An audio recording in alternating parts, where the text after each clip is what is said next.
In 1929, George Stinney Jr. was born. He was the youngest person executed in the U.S. in the 20th century. He was so small they had to stack books on the electric chair. Due to no evidence, his conviction was vacated 70 years after his execution.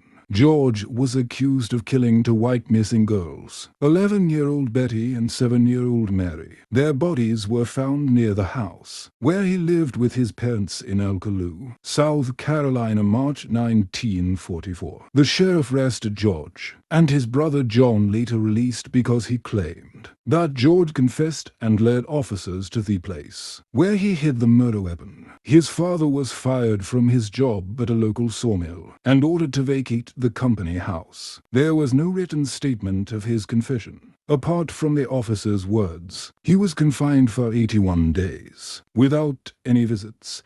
The entire proceeding against Stinney, including the all-white jury selection, took only 1 day, and no black people were allowed in the courtroom. He was executed on June 16, 1944, at 7:30 p.m. He was electrocuted with 5,380 volts in his head. Imagine all that voltage in a teenager's head. 70 years later, his innocence was finally proven by a judge in South Carolina. The boy was innocent. Someone set it up to blame him for being black.